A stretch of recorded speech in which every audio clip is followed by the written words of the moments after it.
Carlos, ¿cómo te va? Muy buenas noches. Buenas noches, Rubén. Bienvenido a un nuevo programa aquí en Paiscar. Otra vez hablando de cosas raras. De cosas raras, de las escalas que tiene Carlos en su colección privada. Y hoy venimos no solamente de cosas raras, sino también de nombres raros, como es un auto Duesenberg Simone. Simone.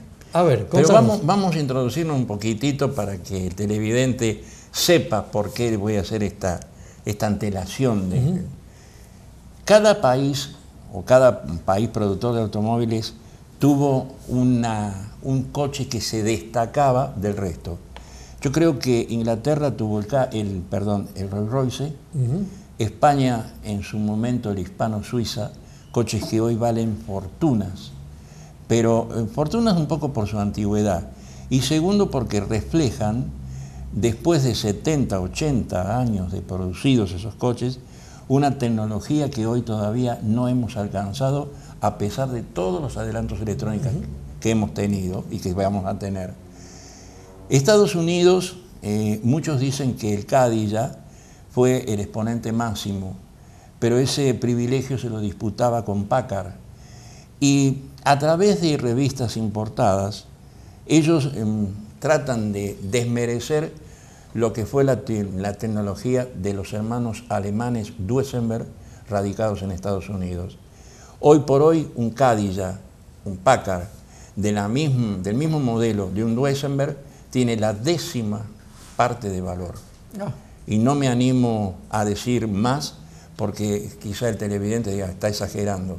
Con lo que hoy se paga en un remate de coches antiguos por un Cadillac, o se paga por un Packard, coches americanos, si hablamos de un Duesenberg original, con la tecnología que tenía un Duesenberg, se paga 10 veces más. Nosotros estamos hablando de un Duesenberg carrozado especialmente en Estados Unidos como regalo de un novio a su novia. El coche tiene una historia muy linda, que la voy a tratar de abreviar. Fue el único coche que se fabricó y no se presentó nunca en público, porque se desata la Segunda Guerra Mundial y el coche era transportado por barco desde los Estados Unidos a Francia. Y al ser un barco que sospecharon que era un barco que transportaba posiblemente armas o municiones en aquel entonces, lo cañonean y lo hunden. Y en sus bodegas iba este coche. En Francia, total, son desaparecidos y no existen más, se pueden hacer los nombres. Existía un señor que fabricaba el perfume que era el perfume de nuestras abuelas y de nuestras madres. El Avant Lafette se llamaba el perfume. Su botella era característica porque era la miniatura de una botella de champán de aquellos años. El señor tenía su familia, pero también tenía anexado una sucursal, en el caso de una novia. Era una chica francesa, jovencita, y el señor quería... me río porque me estoy acordando que billetera mata galán. Quería demostrarle que él podía ofrecerle a esta señorita cosas que el resto quizá de los jóvenes de su edad no podían hacer. En un viaje que hace a Estados Unidos para nombrar un representante de su marca de perfumes, ve un Duesenberg, pero no le gustó el coche tradicional, la carrocería tradicional, que ellos ya la conocían por coches como el Packard, el Cadillac, el Rolls Royce o el Hispano-Suiza. Y le pide a los hermanos Duesenberg que desarrollen una carrocería. Y los hermanos, con plata, que este señor le adelantó, desarrollaron este coche en la década del 30 del siglo pasado, que fue verdaderamente un coche extraordinario. Su línea, su forma de su línea. Si nosotros miramos los laterales de la puerta del parabrisas para atrás, vemos en quiénes se inspiraron, en Ettore Bugatti. Este es un riesgo que corro yo por mi cuenta, decirlo, porque teniendo la colección de los autos de calle que don Ettore il Patrone realizó, este coche tiene hasta la puerta, igual que los Bugatti, digamos, pseudo deportivos. Claro.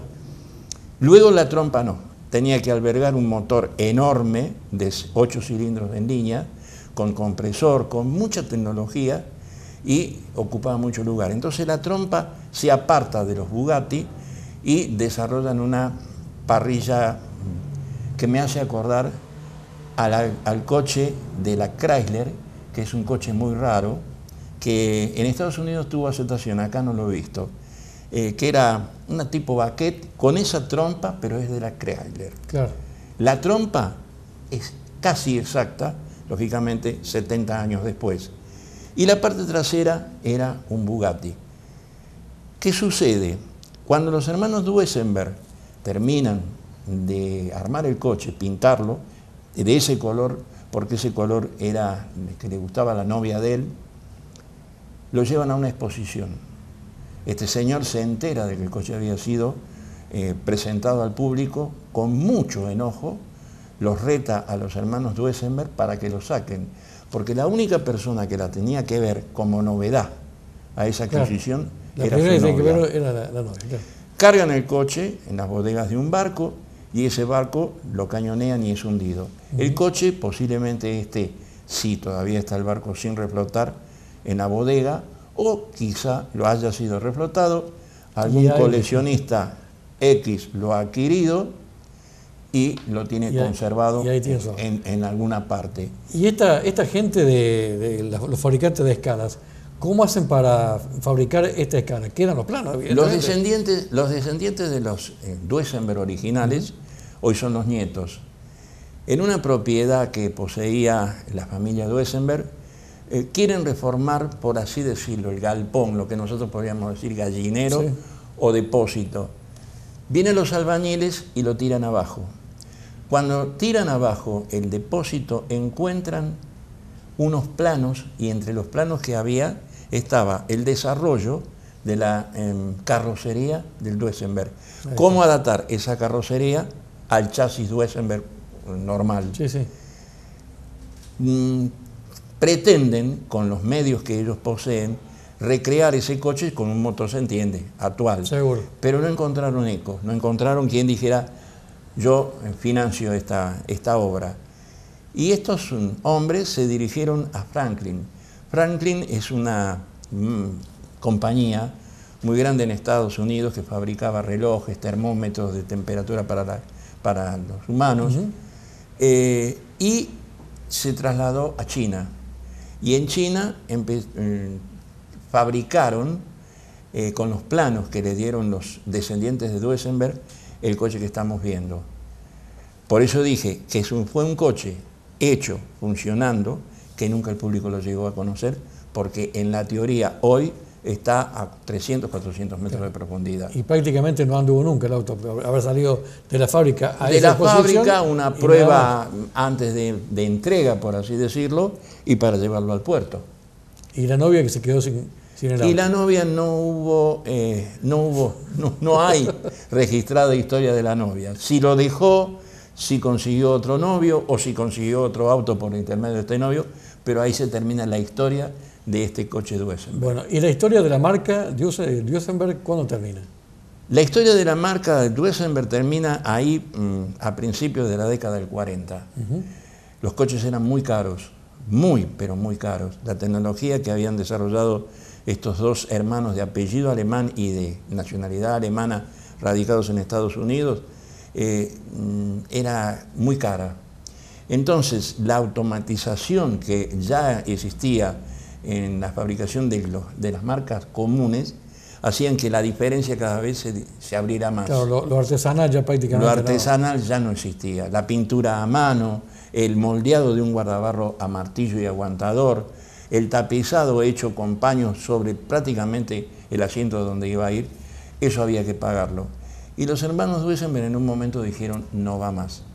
Y, igual que Hispano-Suiza, y de la única marca que nombré, que prevaleció y todavía hoy existe, pero actualizada en manos de BMW, es la Rolls-Royce. Claro, porque es la única forma, como decíamos, al no poder funcionar lo artesanal, hay que asociarse con una empresa importante y grande para poder seguir llevando a cabo un emprendimiento de esa naturaleza, ¿no? Sí, señor. Esa fue la historia en especial de este coche, muy lindo, a mi criterio, para los años que fue creado.